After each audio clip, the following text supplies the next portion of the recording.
Well guys, after nearly a 2-month-long wait, the Lakers and we have finally gotten the news that we wanted about Christian Koloko, with him officially being cleared to play in the NBA again. Now it did take the NBA's fitness return to play panel quite a long time, like about 2 months again, but they did medically clear him and he will be allowed to return to the court. And if you're not aware what went wrong with him or what he dealt with, he missed the entirety of last season while treating and recovering from a blood clot, and that really made his NBA future murky. The Raptors waived Koloko after selecting him with the 33rd overall draft pick back in 2022. Even though he wanted them to waive him, that did make him a free agent with only 1 year in the NBA to show for it. But luckily for him, the Lakers were willing to take a chance on him, and he might have a pathway to their rotation. But before we get too far into it, don't forget to check out g2a.com for the best deals in your favorite games, credits, and everything digital entertainment. You can check them out in the video description down below. But now getting back to our topic. And again, Koloko is by no means a proven player, but he did have a decent, albeit unspectacular rookie year, with a bunch of the good coming with him on defense, but the bad coming on offense, and we'll break it all down. For the good, being the defense again, he averaged 1 block per game and only about 14 minutes per game of playing time. Pretty darn good, especially for a rookie. And per 36-minute average, he blocked nearly 3 shots, and that's really good. Now, he did commit 5.7 fouls per 36 minutes while doing it, but you gotta expect a little bit of volatility with a rookie rim protector, which again, is what he was. And per defensive Raptor rating, one of my favorite ratings before it no longer became a thing, he did make the biggest defensive impact on the Toronto Raptors during his rookie year, having a plus 2.3 defensive Raptor rating, plus 0.1 higher than OG Anunoby, who made second team all defense that year, so that alone is very impressive. Now, do keep in mind that block shots factor in a bit too heavily to that rating, or at least in my opinion, but it does tell you about the impact he can make on defense, which he did as a rookie too. And then to go along with that, the Toronto Raptors were plus 8.5 points better with him on the court per 100 possessions, and that's a gigantic difference for a team that finished 41-41. I mean, when you're a team hovering around 500, even a plus 1 to 2 point difference can be a big difference. And that's really telling about Koloko having a plus 8.5 point differential. Now again, that was about the fit on their team. He was a good defensive fit for them and a player they really needed prior to trading for Jakob Poeltl. But again, a very good impact nonetheless, and especially on defense. Moving on to offense though, he was pretty underwhelming here, and even outright bad in my opinion. As a 7'1" player, you can't be shooting 48% from the field, especially if you're not a 3-point shooter, which Christian Koloko is not during his rookie year, and that right there means they missed over half the shots they took, and nearly all of which came within 5 feet of the rim, so definitely underwhelming. Again, not a 3-point shooter by any means, might have potential here, and he did attempt 12 of them during his rookie year, which I'd like, but he's not anywhere close yet, and currently being more of a floor shrinker rather than a floor spacer, and you do gotta keep that in mind with any team, let alone a team like the Lakers with not a ton of 3-point shooting, really limiting the lineups you can put him in or around him. I mean, you won't ever see him sharing the court with Jackson Hayes, nor probably even Jared Vanderbilt when he comes back, or even Anthony Davis. I wouldn't recommend it, and I probably would not be willing to try it out. And the only real benefit that he does provide on offense currently is being a lob threat. Koloko is a 7'1" athletic big with a near 7'5" wingspan, adding another vertical threat to the rotation, and that's never a bad thing.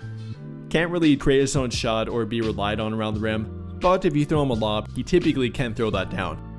And with guys in their team like D'Lo, LeBron, and Reeves being pretty good alley-oop throwers, that can be a good thing for a guy like Koloko. With that being said though, how will the return of Christian Koloko affect Jackson Hayes? Or will it even affect him to begin with? I definitely think that it will. Hayes is currently averaging about 15 minutes per game and being their only direct backup to Anthony Davis. You would think they'd want to add more competition to their rotation. And with Hayes being not great but not bad right now, there definitely is room for improvement or direct competition. Again, currently averaging about 15 minutes per game within their rotation, the lowest of anybody within their current 9-man rotation, so he's obviously not being prioritized too heavily right now by JJ Redick. And with him being fairly up and down during their first 4 games, not bad but not great, again there is room for improvement here. Currently averaging 5 points per game, 4 rebounds per game, 1.3 assists per game, and shooting 90% from the field with a plus 10 plus minus rating, currently 5th on their team. And that's probably the best metric for him right now.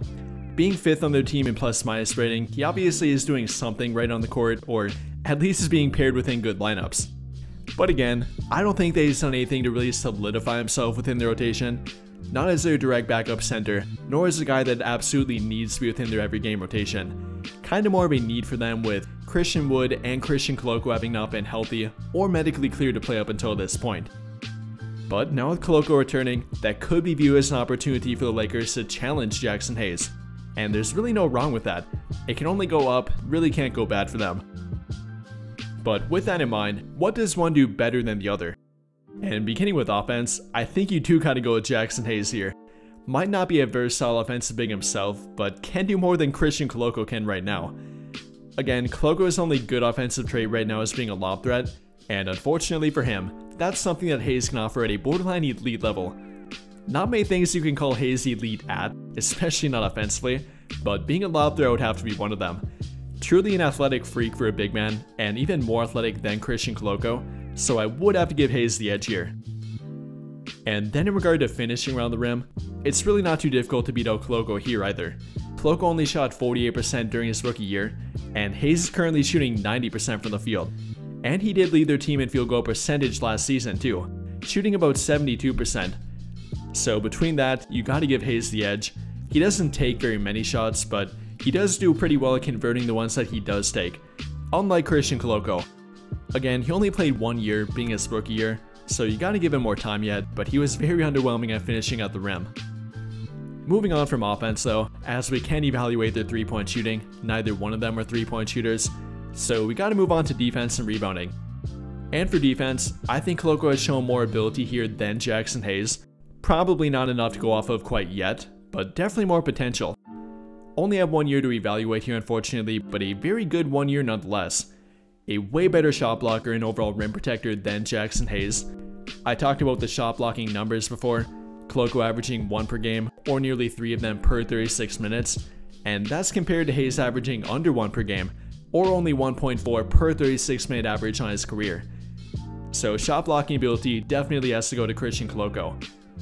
But then for the impact numbers, having a plus 0.8 defensive box plus minus rating for Koloko compared to plus 0.3 for Jackson Hayes. So again, the defensive impact would have to go to Christian Koloko. But then for switchability on defense, an often overlooked factor for a big in the modern NBA, but something they do have to do, and that would kind of be a toss-up. They're both pretty solid, albeit not great at switching on defense. Both pretty good, can switch 3 through 5 on the normal matchup. Obviously can't keep up with an elite wing player, or a guard at that, but can do a little bit of switching. Obviously they can't match up with a guard or wing player every time down the court, but for a possession here and there they can take on that matchup. And that makes them a non-liability on defense when it does come to switching. Not a complete liability in the pick and roll game, not reliant on drop coverage alone, so that does make them fairly versatile and usable defenders. But overall for defense, I would have to give Christian Koloko the edge. Finally for rebounding though, a big part of being a backup big, there's really not an edge to be given here as well. I think they both have improvement to be made, with Hayes currently improving, and then Christian Koloko had plenty of time to show improvement, but neither of them have been great. Hayes is currently grabbing about 10 rebounds per 36 minutes, not terrible, but definitely not great, and Koloko then averaged under 8 rebounds per 36 minutes during his rookie year. Though something to note here is that he did play with Scottie Barnes and Pascal Siakam, who, if you're not aware, are 2 great rebounding wing players. Between those 2 alone that season, they grabbed over 12 defensive rebounds a game alone. Not only total rebounds, but 12 defensive rebounds. So that definitely took away from Christian Koloko, who spent a lot of time on the court with them, and that led to him grabbing the same amount of offensive rebounds per game to defensive rebounds per game. So definitely saying that did affect him. Overall though, probably another toss-up here. I wouldn't really give the edge to either one of them. I think Koloko might be the better offensive rebounder, even though Hayes is showing improvement, and then Hayes may be being a bit better defensively, being a bit more physical, and that might help him on defense. But overall, neither one of them are great rebounders, and that does make them fall short a little bit of being a backup big. But for my overall thoughts, I think that Hayes will be given the opportunity to retain his role and be given more minutes initially. But then again, Koloko could definitely challenge him too. Redick will likely throw him out there in certain matchups, against bigger teams or a team that likes to attack the rim a bit more. or whenever Hayes might be struggling.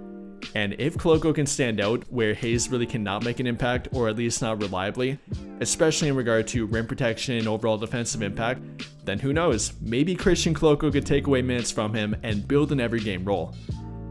With that being said though, what do you guys think?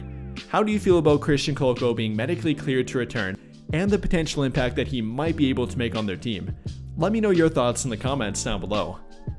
But I think that'll pretty much do it for this one, and if you enjoyed the video, then don't forget to drop a like, hit that subscribe button if you have not already, and turn on notifications so you never miss out when I upload a video.